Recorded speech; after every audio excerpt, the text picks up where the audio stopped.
Yun, update tayo mga idol. So today, ito yung natapos namin. Ayan, ito yung layout namin sa lighting. So itong way na to, ito yung home run. Ayan, home run yan, punta dito sa area na to. Ayan, yun siya,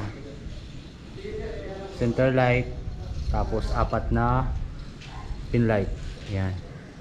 Then ito naman na area sa ano to sa living area to. Dito yung control switch niya. Ayan, dito.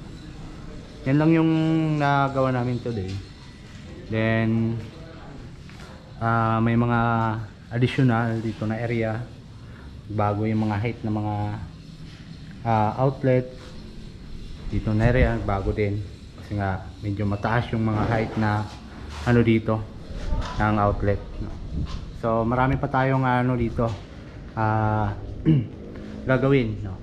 Ayan. So dyan na area, layout pa natin yan.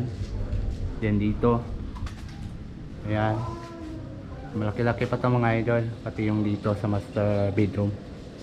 Ayan, so magandang hapon sa inyo mga idol. Maraming salamat. Thanks for watching. Peace out.